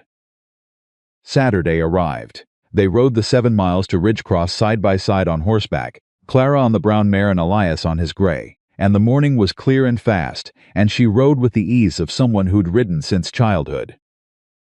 Which he filed away as another thing about her he hadn't known. The town noticed them. That was the whole point, and it worked the way she said it would. People didn't know what to do with Normal. A man with a dangerous reputation buying salt pork and flour with his cook walking beside him, carrying a basket, pointing at a bolt of cotton fabric in the dry goods section, with the focused attention of a woman deciding whether she can justify the cost. It was aggressively, stubbornly ordinary, and the eyes that followed them through Ridgecross were the eyes of people recalibrating. Until they came out of the general store. Calvin Mercer was across the street. He was standing in front of the saloon with 4 men, this time not 3. 2 Elias recognized, 2 he didn't, and Calvin was watching them with the expression of a man who has just seen his plans require adjustment. Clara saw him. Elias felt her go still beside him, not afraid but alert. The same stillness she'd used that first morning when he'd told her to stop at the yard's edge. "Don't look away," she said quietly, not to him, to herself. "I know," he said, equally quiet. He looked at Calvin across the street. He didn't reach for anything. He didn't change his pace. He just held the man's gaze with the steady, cold clarity of someone who has decided exactly where the line is. Calvin smiled. He touched the brim of his hat. Elias said nothing. He took the basket from Clara, placed it on the horse, helped her mount with a hand that was steady, even though every instinct he had was vibrating, and then he mounted himself and they rode down the main street at an unhurried pace. He felt the eyes behind them. He did not look back. Clara was quiet for a mile, then she said, "He wanted you to draw." "I know. Right there in the street," she said, "with everyone watching." That's what he wanted. Yes, he wanted everyone to see the old Elias Whitaker, she said. Because if you drew first, you become the dangerous one. His story writes itself. "You understand how men like Calvin think," Elias said. "I understand how men think when they want to make someone else look like the problem," she said flatly. He looked at her sideways as they rode. She was staring at the road ahead, jaw set, and he saw something in her face that he hadn't seen before, not fear, not even anger exactly. Something older and more settled than anger. The look of someone who has been maneuvered before and has learned to read the board. "What did they do to you?" he said. "The family, when they put you out." She was quiet for a long time. "The brother told everyone in town that I'd stolen from them," she said. Before I could say anything, before I could even get my bag packed, she kept her eyes on the road. "By the time I walked out the front gate, there wasn't a person in that town who'd look at me." A pause. I tried to defend myself. Nobody wanted to hear it. Because his version had been first, and it was more interesting than mine. Elias absorbed this. "That's why you knew," he said. "That's why I knew," she said. "A man like Calvin is just a larger version of the same thing." She finally looked at him. "He's trying to make sure no one believes your version. The only answer is to be visible and consistent, and to never give anyone a reason to doubt you." He looked at the road. "You didn't steal from them," he said. "Did you?" "No," she said simply. "I didn't steal anything in my life." "I know," he said. She looked at him. "You know? I've watched you in my house for 3 weeks," he said. You know exactly what's yours and what isn't. You don't even take an extra spoonful of sugar without asking." He kept his eyes forward. "I know." She turned back to the road. Something had shifted, in her breathing quiet, almost invisible. "Thank you," she said. "Don't thank me for believing the obvious thing," he said. She almost smiled. They rode in silence for another mile. Then she said, "He's going to come to the ranch." "Yes." "Not just to talk this time." "No," he said, "not just to talk." "When soon?" he said. "He saw us today. He saw that I'm not paying and I'm not hiding and I'm not going to become what he needs me to become." He shifted in the saddle. Men like Calvin have a limit to their patience when the performance stops going their way. "What happens when he comes?" she said. He was quiet for a moment. "I handle it," he said. "We handle it," she said. He looked at her. She looked back. "Clara," he said, and there was something in his voice, a weight, a careful, deliberate weight. "I need you to understand something. Tell me. What I'm going to do when Calvin comes," he said, "is not going to be what he expects. I'm not going to be the man he remembers. I'm not going to draw first. I'm not going to lose my head." He paused. "But things may happen that are frightening. Things may escalate, and I need you to trust that I have a plan, even if in the moment it doesn't look like one." She held his gaze. "Do you have a plan?" she said. He was quiet for just long enough. "I'm working on one," he said. She laughed. It came out sudden and genuine, and startled both of them. She pressed her lips together. But it had already happened. A real laugh, out loud, on a dusty road in Montana, with trouble 2 miles behind them and more coming. He stared at her. "I'm sorry," she said, still fighting it. "I'm sorry. It's not, it isn't funny. It's a little funny," he said. Something in his chest had cracked open slightly, like a door someone pushed just an inch. "You're working on a plan," she repeated, composing herself. "I have the outline of a plan," he said. "That's genuinely comforting," she said gravely. "You're being sarcastic." "Completely," she said. He looked at the road. His mouth was doing the thing it had been doing more often lately, that fractional movement that wasn't quite a smile, and was definitely more than nothing. "The plan," he said, "involves the sheriff." She looked at him. "County sheriff," he said, "not Ridgecross the county. His name is Aldous Webb. I've met him twice. He's methodical and he dislikes men like Calvin for reasons that are personal and professional both." He kept his eyes on the road. "If Calvin makes a move against the property, if he does anything visible and documentable, Webb can act. But I have to give him something to act on." She understood. "So you need Calvin to do something." "I need Calvin to do something," he said. "Which he will. Because Calvin cannot help himself when he's being ignored." She thought about it. "So the plan," she said slowly, "is to keep doing exactly what we're doing. Living normally. Being visible, not reacting, until he does something stupid." "That's the plan," he said. "That's actually a good plan," she said. "Thank you. Much better than I expected from someone who described it as an outline." "Clara." "Yes?" Stopping," she said. They rode the rest of the way home in a silence that was the best kind, the kind that's full rather than empty, that sits between two people like something warm and mutual and carefully tended. When they got back, she made supper and he wrote a letter. Not to Calvin, not to anyone connected to this situation. To Aldous Webb, County Sheriff, care of the courthouse in Helena. He described the situation plainly and completely, the history, with Calvin Mercer, the men who'd arrived, the implied threats to property, the conversation in the yard. He named dates, he named the amount Calvin had cited. He described the street encounter in Ridgecross. He signed it with his full name and his exact location, and he sealed it. Clara brought coffee and looked at the envelope. "Webb," she said. "Webb," he confirmed. She set the coffee down. "You're leaving a record," she said. "I'm leaving a record," he said. "Whatever happens, whatever Calvin does, whatever I do in response, there's a record that says what actually happened and in what order. So no one can build a different story," she said. "So no one can build a different story," he said. She looked at him across the table. "That," she said quietly, "is what I should have done." 3 years ago, he met her eyes. "You know now," he said. She nodded slowly. Something passed across her face, not regret exactly. More like the look of someone who has just understood that the thing that hurt them most could also be the thing that made them better equipped for what comes next. "I'll ride this to Ridgecross tomorrow," he said. "First post." "I'll come with you," she said. He looked at her. "Visibility," she said simply. He looked at her for a moment. Then he picked up his coffee. "Visibility," he agreed. That night, long after Clara had gone to bed, Elias sat in his chair and held the locket in his hand, and he talked to Margaret. He didn't do it out loud. He never did it out loud.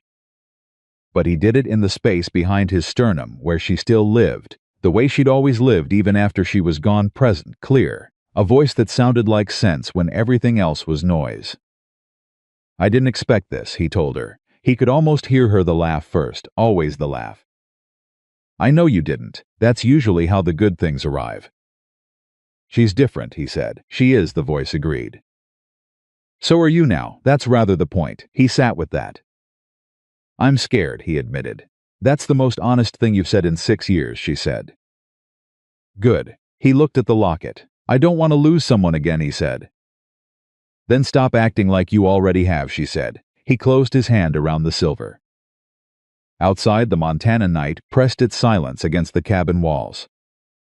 Inside, the fire was low, the house was warm, and somewhere down the back hall, Clara Bennett was asleep in the small room off the back hallway that had been storage for 5 years before she arrived and had become, without anyone deciding it, hers. Elias Whitaker sat in his chair. He did not feel alone. He wasn't sure yet what that meant or what to do with it, or whether the wanting of it was permission enough to reach for it. But he held the locket, and for the first time in 6 years, he didn't hold it like a goodbye. The letter to Aldous Webb went out on a Monday. By Wednesday, Calvin Mercer had burned 3 fence posts on the south line. Elias found them in the early morning, still smoking at the bases, the wire pulled and curled back in a way that let the cattle through into the open grass beyond. He'd spent 2 hours rounding up what had wandered before the sun was properly up, and by the time he came back to the barn, his jaw was set in the particular way Clara had learned meant he was working hard to stay controlled. She handed him coffee without speaking. He took it. Stood in the doorway, drank half of it. "South fence," he said. "I heard the cattle," she said. "How many got out?" 11. Got them all back." He looked at the cup. "He's starting. He's testing," she said, "seeing if you'll react." "I know what he's doing," he said. He set the cup down on the porch rail. "I need to ride the whole fence line today. Check for anything else." "I'll come. Clara, I'll come," she said again. "2 sets of eyes are faster than one, and you need to know the full extent before tonight." He looked at her, then he nodded once. They rode the full perimeter of the property together, moving methodically, and Clara called out what she found, the same way she called out everything plainly, without drama. With the focused attention of someone who understands that the facts matter more than the feeling about them. 2 more posts pulled on the eastern side. A gate latch broken clean off in a way that didn't happen naturally. A section of the water trough diverted, the pipe bent at an angle that would read like accident to someone who didn't know what they were looking at. "He has more men than we thought," Clara said, looking at the bent pipe. "This and the fence, at the same time, that's not 2 people." "No," Elias said, "it's not. He's expanded since Ridgecross." "Or he had more waiting further south and brought them up." He looked at the pipe. "Either way, this isn't Dunbar and one other. This is a crew." They rode back in silence, both of them running numbers, and when they got to the barn they sat on the fence rail in the late morning, and Elias said quietly, "I need Webb to move faster." "Can you send another letter?" "A letter takes too long," he said. "I need someone to ride to Helena." Clara looked at him. Franklin has a business to protect," he said. "I can't ask him to ride to Helena, then who?" He was quiet. She looked at him steadily. "I'll go." "Absolutely not." "Elias, Clara, if you ride out alone right now, with Calvin's men spread across this territory, the answer is no." He said it without room for argument, not as a command, but as a fact. "That is not a thing I'm willing to consider." She looked at him for a moment. The firmness in his voice had a different quality than his usual quiet authority, something more urgent and more raw, and she heard it. Okay, she said. Okay, he said. They sat. Henderson, she said. He turned. The Hendersons 2 miles north, she said. They came to tell you about Calvin asking questions. They were trying to help. If you sent word, ask them to ride to Helena on your behalf. He was already standing. You think like a general, he said. I think like someone who's been powerless before and learned to map every resource available, she said. He looked at her for a beat. Then he went inside, wrote a short urgent letter to Webb, wrote a separate note to the Henderson family, and was on his horse inside of 15 minutes. Clara watched him ride north. She went inside and checked the rifle he kept above the back door. It was loaded. She made sure she knew where the extra cartridges were. Then she went back to the kitchen and made bread. Because there was nothing else useful she could do right now, and because the kneading helped her think, and because if Calvin Mercer himself walked up the road today, she was not going to be the kind of woman found standing uselessly in a yard. She was going to be the kind found standing in her own kitchen, with bread in the oven and a clear head. Elias came back inside of an hour. Henderson's eldest son, 17 solid, with a horse that could make Helena in a day, had taken the letter without hesitation and ridden south before Elias had finished explaining. Henderson himself had walked Elias back to his horse and said quietly that if Elias needed men on his fence line tonight, he had 3 he could spare. Elias had thanked him and meant it. He came inside and told Clara, and she set a plate in front of him and sat down across from him and said, how long before Webb could realistically arrive? 3 days if the boy makes good time and Webb moves immediately, he said. 4 more likely, and Calvin moves again before that. Almost certainly, he said. He's not patient when he's not being met. The fence was a message. The next thing will be louder. She watched him eat. Then she said, you're going to have to confront him before Webb gets here. He looked up. Not with a gun, she said quickly. But you're going to have to meet him. Face to face, without drawing, without losing your temper. And you're going to have to do it in a way that buys enough time for the law to arrive, and makes him look like exactly what he is. He was quiet. That's the only way this ends clean, she said. If Webb rides up and Calvin's already gone, the problem just relocates. But if Webb rides up and Calvin is here, in the middle of something provable. He arrests him, Elias said. He arrests him, she said. And it's over. Elias set his fork down. You're asking me to bait him. I'm asking you to let him bait himself, she said. Which is different. Men like Calvin bait themselves the moment they believe they're winning. He looked at her across the table. You're something, Clara Bennett, he said. It came out quiet and direct, and with more underneath it than either of them addressed. She looked at her hands. I just think clearly when I'm frightened, she said. It's the only useful thing fear ever did for me. He picked up his fork again. Tonight, he said, Henderson's men are on the south fence. I'll take the north and west. I'll stay inside, she said. With the rifle, you know how to use it. You showed me last week, she said. That was one lesson. It was a good lesson, she said. I pay attention. He looked at her. Don't use it unless someone comes through the door, he said. Not the yard, not the gate, the door, understood, she said. Clara, Elias, I understand, she said. I'm not going to shoot Dunbar because he looks at the porch. Something in his expression shifted, the ghost of that almost smile. Good, he said. They got through the night. Nothing happened, which was its own kind of message. Calvin was watching, waiting, letting the tension build. Elias came in at dawn and Clara had coffee waiting, and they sat together in the early light and neither of them spoke much. But the silence had the texture of 2 people who have spent a night on opposite sides of the same danger and come through it together and know it. On the second day after the fence burning, Calvin came back. Not with 3 men this time, with 5. They came up the road in the early afternoon, not raffle fast, not riding slow. I ride men who believe the math is in their favor. Elias saw them from the barn and walked out to the yard and stood. Clara appeared in the cabin doorway. He turned and looked at her once. She held his gaze. Then she stepped back inside, not away from it, but into position the way they'd discussed. He turned back to the road. Calvin stopped his horse at the edge of the yard. Elias, he said, pleasant as ever. I hear you've been repairing fences. I repair what gets broken, Elias said, good man. Calvin looked around the yard. His eyes moved to the cabin, to the doorway where Clara had been. I also hear you've been sending letters to Helena. Elias said nothing, but something tightened in his chest, not fear, calculation. Calvin had eyes in Ridgecross, probably Franklin's store boy or someone at the post. That concerns me, Calvin said. It suggests you're not interested in resolving this privately. There's nothing to resolve, Elias said. You burned my fence posts and bent my water pipe. That's destruction of property, Calvin. That's not a debt negotiation.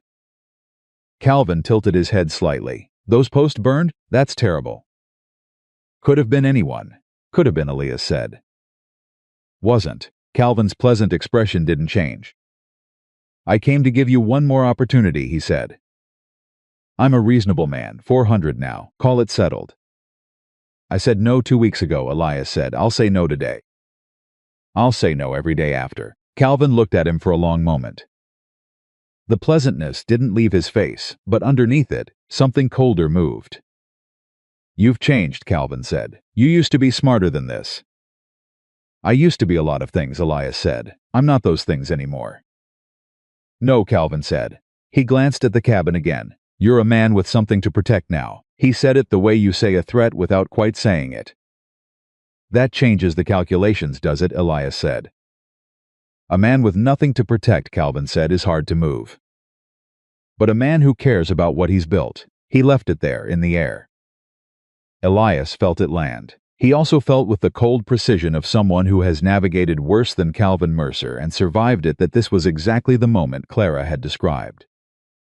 Calvin believing he was winning, Calvin leaning in.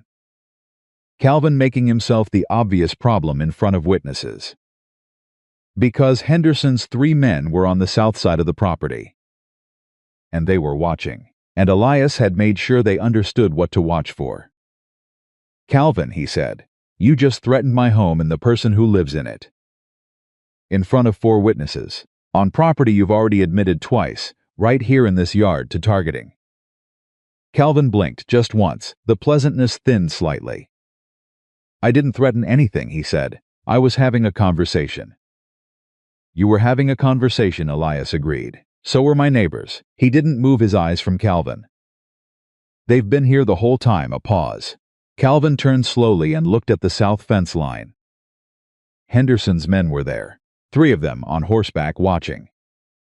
The pleasant expression left Calvin's face entirely. What replaced it was not anger exactly. It was the expression of a man who has just realized the room he thought he was controlling has different walls than he thought. You set this up, Calvin said. I let you set it up, Elias said. There's a difference. You're good at that distinction. I learned it from you. Calvin's jaw was tight. His men behind him were watching him, waiting, because Calvin was the kind of man his men took all their signals from, and right now Calvin wasn't giving signals. He was receiving them. This isn't over, Calvin said. It will be, Elias said. County sheriff is 3 days out. When he arrives, he'll have testimony from me, from my neighbors, and from the postmaster in Ridgecross, who can confirm the timing of your arrival relative to property damage on my land. He held Calvin's gaze. You could be gone by then. That would be the smart move. Calvin looked at him. You're not the man I knew, he said. No, Elias said, I'm not. Calvin held the stare for 5 full seconds. Then he turned his horse. He didn't speak to his men. He just turned and rode, and they followed because that was what they did. And Elias stood in his yard and watched them go, and did not move until the sound of hooves had faded completely. Then his legs felt it, the sustained tension of the last 10 minutes releasing all at once, the way a rope feels when you finally set down a heavy weight. He breathed. Clara was at his side. He hadn't heard her come out. She stood beside him, looking at the road. He'll be back, she said. Maybe, he said, or maybe not. Calvin is a calculator. If the numbers stop working, he finds different numbers. And the numbers stopped working? We just made it very expensive for him to stay, Elias said. He doesn't do expensive. He does easy. She was quiet. You were magnificent, she said. He turned and looked at her. She was still looking at the road, her arms crossed loosely, and there was something in her profile, something in the set of her jaw, and the brightness in her eyes that she was working not to show that hit him squarely in the chest. "I was ready to fall apart," he said honestly. She turned then. Looked at him. "I know," she said, "you didn't. That's what magnificent means." He looked at her for a moment. Then he said, "Come inside." "I need to sit down," she almost laughed. It almost broke through. She pressed her lips together and said, "Yes, absolutely." "Let's go sit down." They went inside. He sat at the table. She put coffee on the stove, and for the next 10 minutes they just existed in the same room without any of it being dramatic, which was the most dramatic relief either of them had felt all week. Webb arrived on the 4th day, not the 3rd, the 4th, because the Henderson boy's horse had thrown a shoe 20 miles out of Helena, and he'd lost half a day. But he arrived, and he was everything Elias had said: methodical, serious, with the particular authority of a man who has cleaned up after people like Calvin Mercer before and has stopped being surprised by them. He sat at Elias's table and read the letter and listened to Elias talk for 20 minutes without interrupting. Then he asked 4 precise questions, wrote the answers in a small notebook, and said, "I know Mercer by reputation. He's been moving through this territory for 2 years. This isn't the first complaint. Has anyone else documented?" Elias said. "2 others," Webb said. "Neither as thoroughly as you." He looked at the letter. Sending this before he escalated was smart. That was Clara's idea, Elias said. Webb looked at Clara, who was sitting quietly at the far end of the table. "You have good instincts, miss," he said. "I've had practice," she said. Webb looked back at Elias. "I'm going to ride to Ridgecross and make some inquiries. If Mercer's still in the area, I'll find him. If he's moved on, his pattern means he'll surface somewhere close. Either way, this territory is going to become uncomfortable for him very quickly." "That's all I need," Elias said. Webb put his notebook away. "Dude, you did this right," he said. "Most men in your position would have reached for a gun." "I thought about it," Elias said. "Most men do," Webb said. "The ones who don't act on it are the ones I can actually help." He picked up his hat.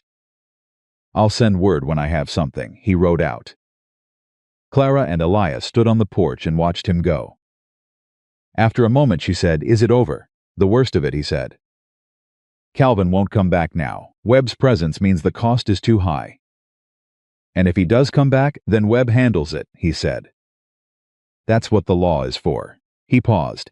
"I spent too many years handling things myself because I didn't trust anyone else to do it. I'm done with that." She looked at him sideways. "That's a significant thing to say," she said. "It's a significant thing to mean," he said. "I mean it." She nodded slowly. They stood on the porch a little longer. "Elias," she said, "I need to tell you something." Something shifted in his chest. "Tell me." She looked at her hands. Then up at him when Calvin was in the yard. "When he made that comment about you having something to protect," she paused.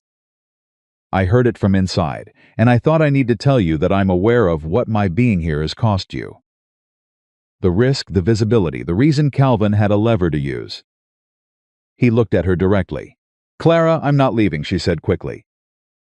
"I want to be clear. I'm not offering to leave, but I want you to know that I know. I'm not unaware of what I've added to your life." He was quiet for a moment. "What have you added to my life?" he said. Slow liberate. She opened her mouth. "No," he said. "I mean it as a real question. What have you added?" She closed her mouth, held his gaze.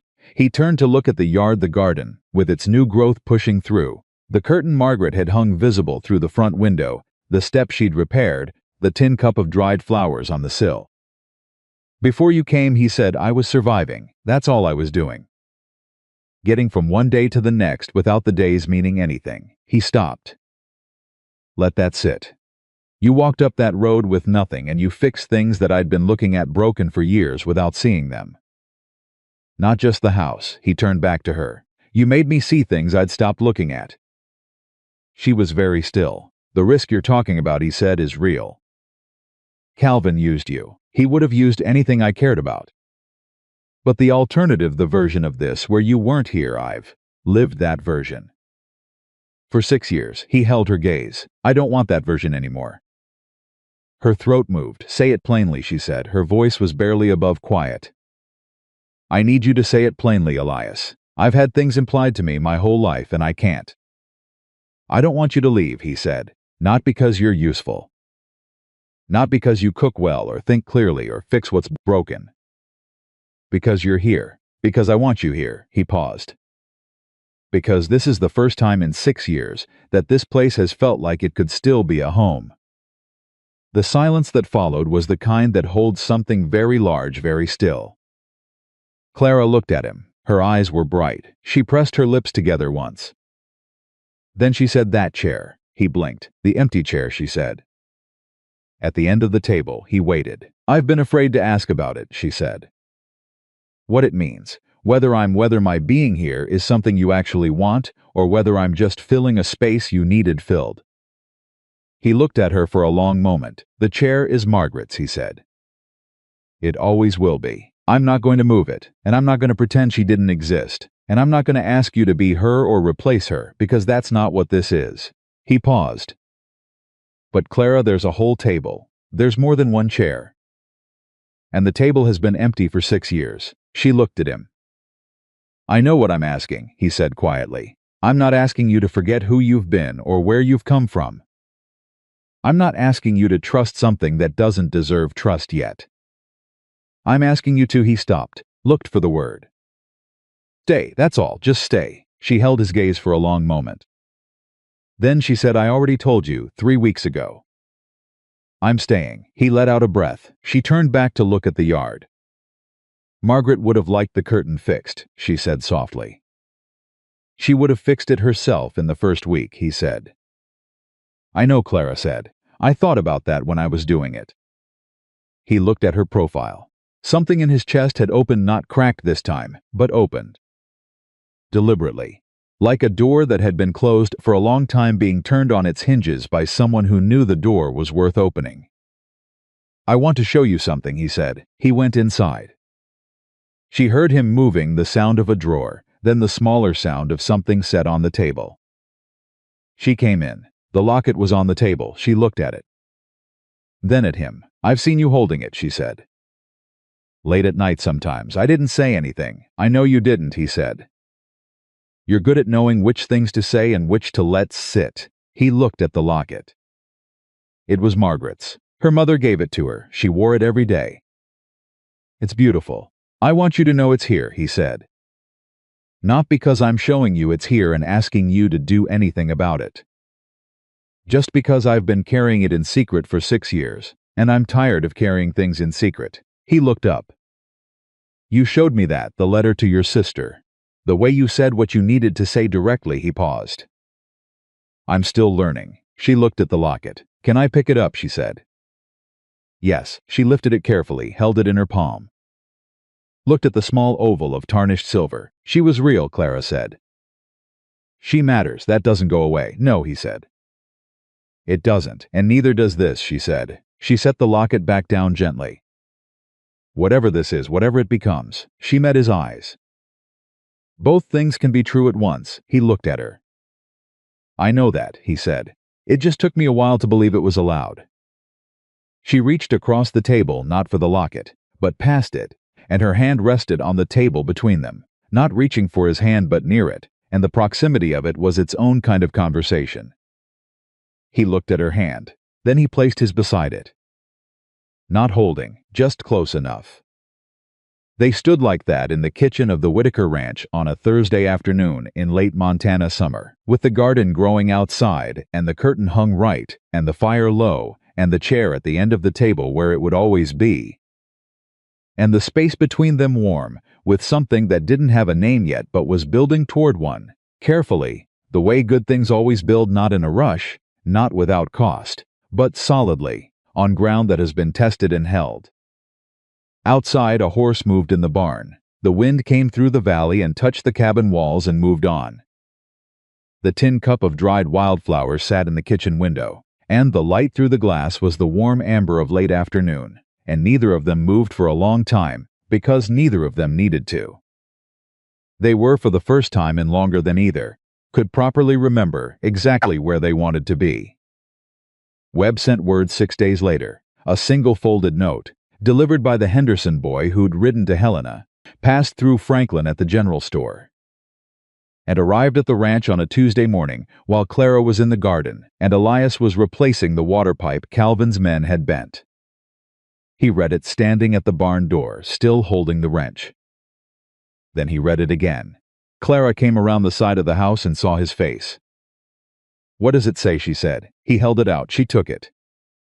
"Read it." Her eyes moved quickly, then slowed at the bottom paragraph, then stopped. "He arrested him," she said. "Outside of Billings," Elias said. "2 days ago. Calvin and Dunbar both. The younger one turned evidence. He set the wrench down on the fence rail." Webb writes there are 3 other complaints from other territories. The Henderson testimony and mine put him in front of a judge before winter. Clara stood holding the letter. She didn't cry, she didn't make a sound. But she stood very still for a moment, and Elias watched something move through her, something like a long-held breath finally released, something like a fist unclenching. Something he recognized because he'd felt it himself the moment he'd read Webb's first line. It was over, not almost over, not probably over, done. "It's done," she said very quietly. "It's done," he confirmed. She handed the letter back, turned toward the garden. Stopped, then she turned back and walked straight to him, and put her arms around him, not hesitant, not careful, just direct and real and human, the way she did everything and held on. He stood there for half a second, the letter still in one hand and the old wrench nearby, and 6 years of practiced solitude suddenly completely irrelevant. Then he put his arms around her. They stood like that in the yard of the Whitaker Ranch with the morning coming full around them, and it was not a dramatic thing, not a thing with words or performance. It was just 2 people who had walked through something difficult together and come out the other side and were standing in the fact of it. He held on, she held on. When she stepped back, her eyes were dry. But her hands stayed on his arms for just a moment longer. "Good," she said. "Yeah," he said. She went back to the garden. He went back to the pipe, and neither of them spoke much for the rest of the morning, because what had just happened between them was too real to require talking about, and too new to survive being talked about too quickly. But at lunch, when she set the plates down and sat across from him, he looked up and said, "Thank you." She looked at him. "For the letter to Franklin," he said. "For the idea about visibility. For standing behind that door with a rifle you'd had one lesson with." He paused. "For staying," she looked at him steadily. "I told you," she said. "I was already staying." "I know," he said. "Thank you anyway." She picked up her fork. "You're welcome," she said. "Eat, the potatoes are better hot," he ate. The garden that had been dead ground 3 months ago was producing by October. Not extravagantly, it was a late start in a hard season, and the soil had been neglected for years. But there were carrots and late squash and a row of turnips that Clara had nursed with a focused attention Elias had come to recognize as her particular expression of stubbornness. She didn't give up on things. She just kept working them until they responded. He'd noticed that about her early on. He'd noticed a lot of things early on that he'd been filing away without fully examining, the way you feel a change in the weather before you have words for what's coming. One afternoon he came in from the north pasture to find her sitting at the table with 2 letters in front of her, not one. One he recognized as the envelope in his sister's handwriting.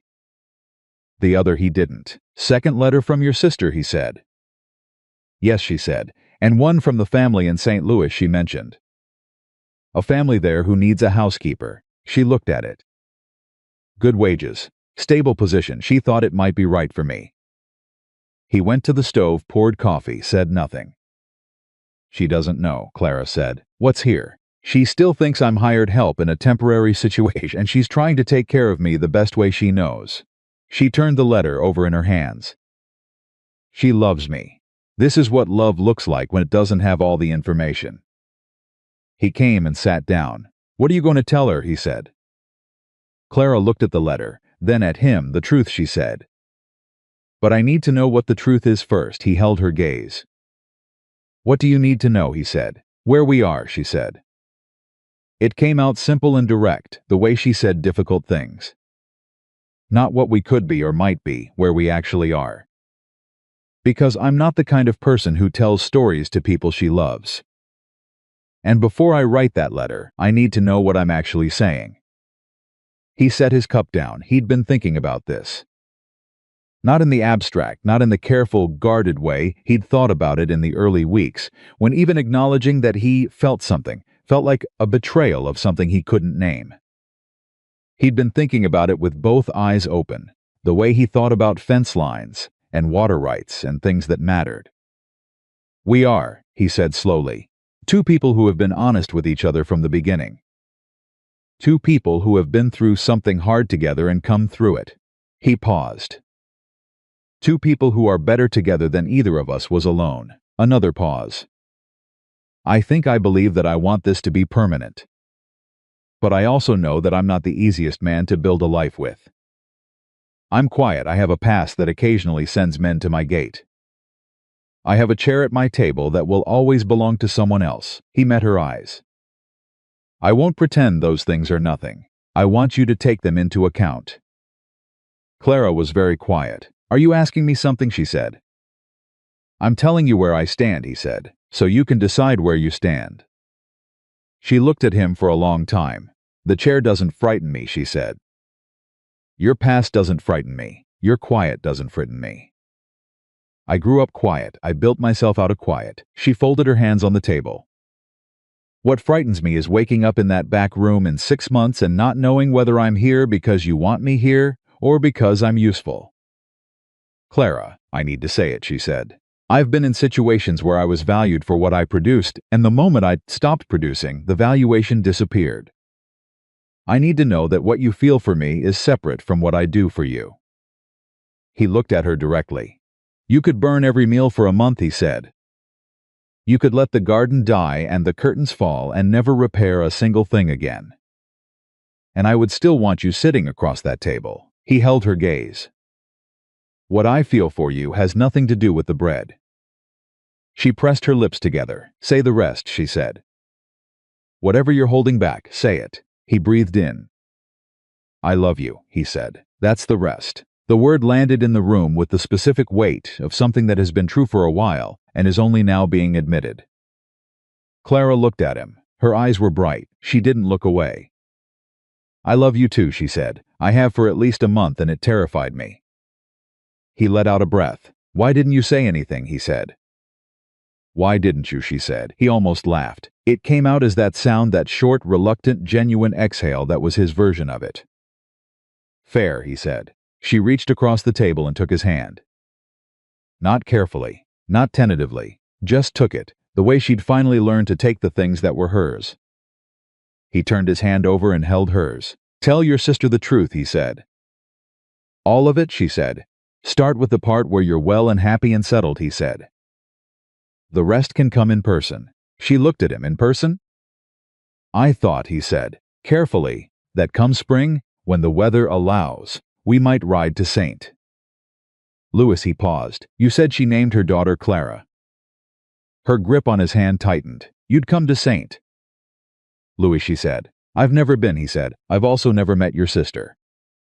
Both of those things seem worth correcting. She looked at him for a moment. Then she said, "Elias Whitaker, Clara Bennett. That is the kindest thing anyone has ever offered me," she said. He looked down at their joined hands. "Then you've been offered too little," he said quietly. She brought her other hand up and covered his. "We're going to fix that," she said. "Yeah," he said, "we are." She wrote the letter that evening. He sat by the fire and read, and occasionally she asked him how to phrase something, and he offered words, and she used some of them and improved the rest. And by the time she sealed it, the fire had burned low, and the night had come full around the cabin, and it felt, the whole evening, the whole ordinary living shape of it, like something he had almost stopped believing was available to him. A life, a real one, with another person in it. He looked at the sealed letter on the table. He looked at Clara, who was putting the ink away with the focused tidiness she brought to everything. He looked at the chair at the end of the table. And then he looked at the chair across from his own, the one she sat in every meal, every evening, every time they found themselves at the table together. He thought, there are enough chairs. There have always been enough chairs. It was the understanding that finally arrived fully, not the beginning of it, not the approach of it, but the thing itself, settled and clear. That grief doesn't require you to stay inside it. That love lost doesn't revoke your right to love again. That Margaret would not have wanted the chair to mean no one else ever sat at the table. He knew that. He had always known it. He had just needed time, and trouble, and a woman who arrived barefoot and bleeding and honest, to believe it. 3 weeks later, Helen Greer came to the ranch, alone. No committee, no performance of concern. Just Helen Greer on a horse, arriving at the gate on a Wednesday afternoon, asking Clara if she had a moment. Clara opened the gate. They sat on the porch. Elias stayed inside not because he was asked to, but because he understood, the way he'd learned to understand Clara's silences, that this was hers to handle. He heard them through the open window, without meaning to. "I owe you an apology," Helen said. "The visit I made with the others." "The things I implied you were concerned," Clara said. "I understand that. I was prying," Helen said, "and I was unkind. And then I watched you, both of you, handle Calvin Mercer with more dignity and more intelligence than most men in this territory would have managed with a gun in each hand." A pause. "You're not what I assumed. Most people aren't," Clara said. "No," Helen agreed, "they're not." Another pause. "I'd like to start again. If you're willing a beat." "I make bread on Thursdays," Clara said. "Come Thursday if you want. Bring whoever you like." Helen Greer came Thursday. She brought 2 women. One was the younger one from the first visit, whose name was Dora, and who had, it turned out, been suppressing a smile the entire first visit, because she'd found Clara's composure magnificent and hadn't known how to say so. The other was a woman named Iris, who ran the schoolhouse in Ridgecross, and had opinions about everything and expressed them with the cheerful directness of someone who has stopped caring whether opinions are convenient. The kitchen was loud in a way it had never been loud before. Elias went to the barn. He came back 2 hours later, and there were 4 women at his table drinking coffee and eating Clara's bread, and Iris was mid-sentence about the new county road, and Dora was laughing at something, and Helen was leaning forward with the expression of someone genuinely engaged, and Clara was in the middle of all of it with the particular warmth of a woman who has been cold for a long time and is learning slowly not to be suspicious of warmth.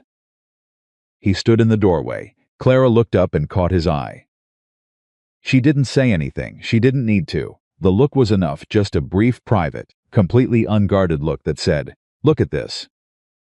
Look at what is happening here." He looked at it. He tipped his chin in acknowledgement and went to pour himself coffee. Iris turned immediately. "Mr. Whitaker," she said, "I've heard you know the southern fence line better than anyone in the valley. Is it true what they're saying about the county road survey?" He sat down at the table. "Depends what they're saying," he said. "That they're routing it 2 miles east of where it should be," she said. "Completely impractical.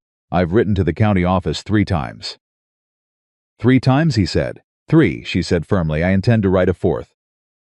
He looked at Clara. She was looking at her coffee cup with the expression of someone trying very hard not to smile. "Tell me about the survey," he said. The afternoon went on. The Henderson family came for supper the following Sunday, all of them, including the eldest boy who'd ridden to Helena and the youngest, who was 6 and had never seen a ranch as large as the Whitaker property, and spent most of the evening asking Elias questions about the horses with the relentless focused energy of a child who has found a subject he intends to master. Elias answered every single question. Clara watched from across the room and felt something she hadn't felt in so long she'd forgotten the word for it. Not happiness exactly, though it was that too. Something more specific. The feeling of being in the right place at the right time with the right people, which sounds simple and is in fact the rarest thing in the world. She thought about the road she'd walked to get here. 11 days, barefoot for the last 3.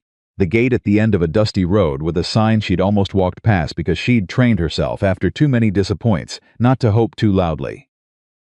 She was glad she hadn't walked past. She was glad she'd pushed the gate open. She was glad for every barefoot step on every hard road that had brought her to the moment she was standing in right now. The Henderson boy, the youngest one, looked up from his interrogation of Elias and said, with the sudden topic changes that characterize 6-year-olds, "Is she your wife?" He pointed at Clara. The room went briefly still. Elias looked at the boy.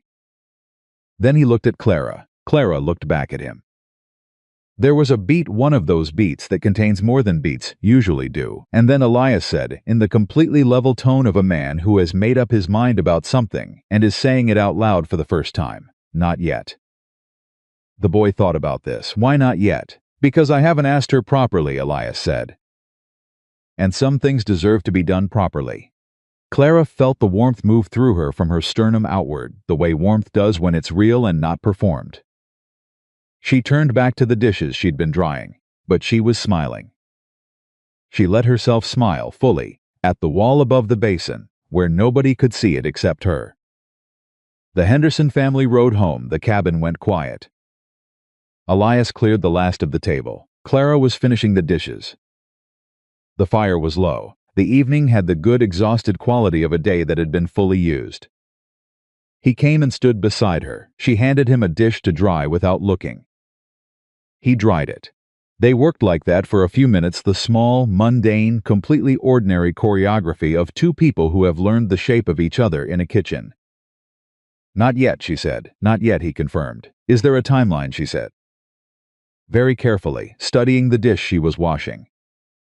"I have something I need to do first," he said. "What?" "Get a ring," he said. "Like I said, some things deserve to be done properly." She stopped washing. She turned and looked at him. He was looking at the dish he was drying. There was color at the edge of his jaw that she'd never seen before, a very slight warmth across the skin of a man who is not accustomed to being seen saying the things he's saying. "Elias," she said. "Clara, if you're going to ask," she said, "I don't need a ring first." He looked up. "I want to do it right," he said. "You've been doing it right since the first night," she said.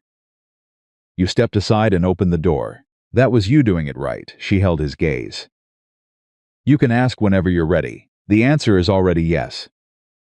He looked at her. The dish sat forgotten in his hand.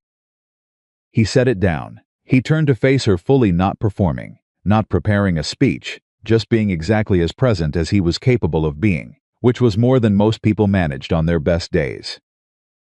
"Clara Bennett," he said. "Not as a cook.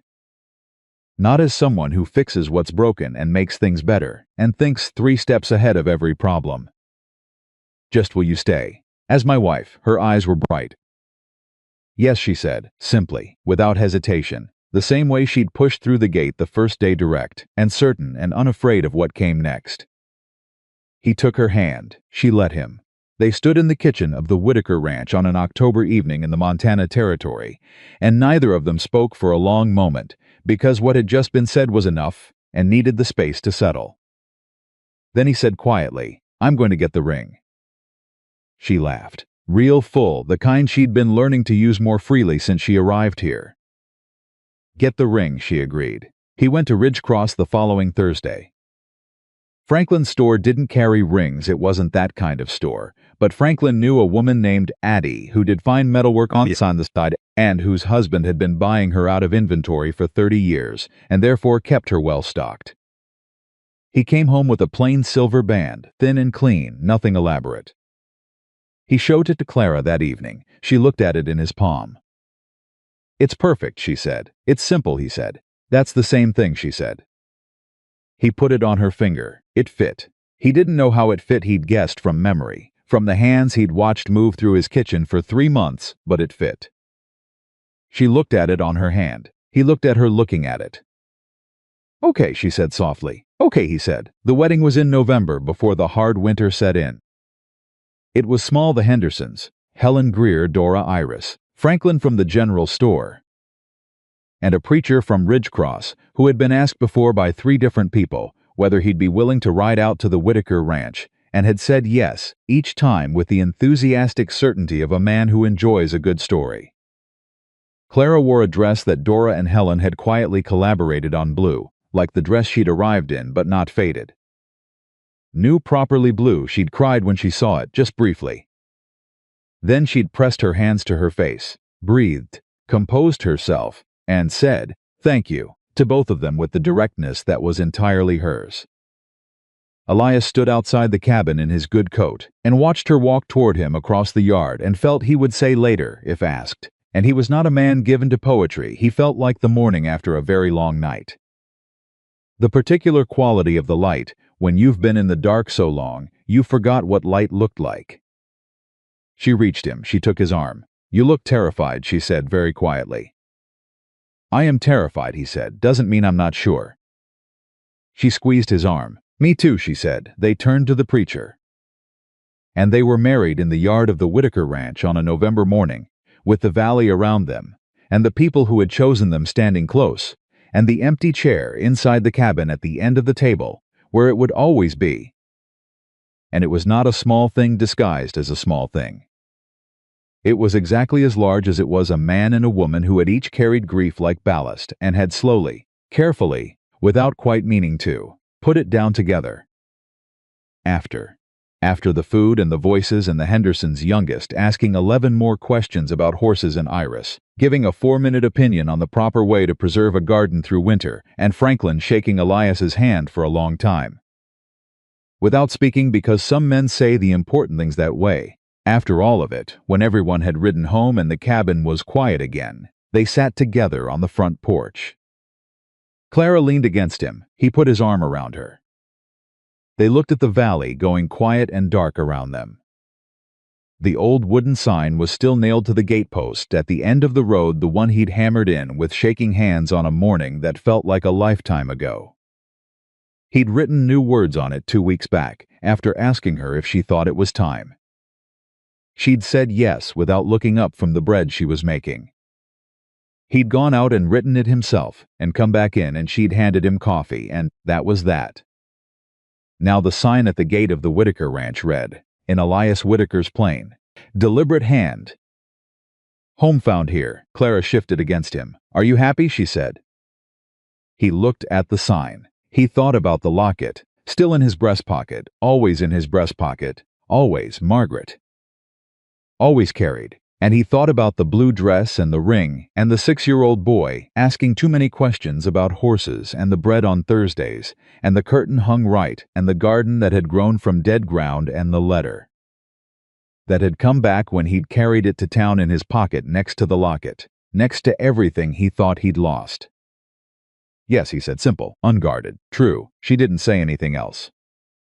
Neither did he. Because a man who has learned to live in silence knows the difference between the silence of emptiness and the silence of fullness. And what sat around them now in the yard, in the cabin behind them, in the valley spreading south and west and into the long Montana dark was the second kind. Full, completely, finally, irreversibly full. He had nailed a sign to a gate with shaking hands and expected nothing. What arrived changed everything. And the most feared gunslinger in 3 counties sat on his own porch with his wife beside him in the dark, and he was at last exactly what he had never believed he would be again. He was home.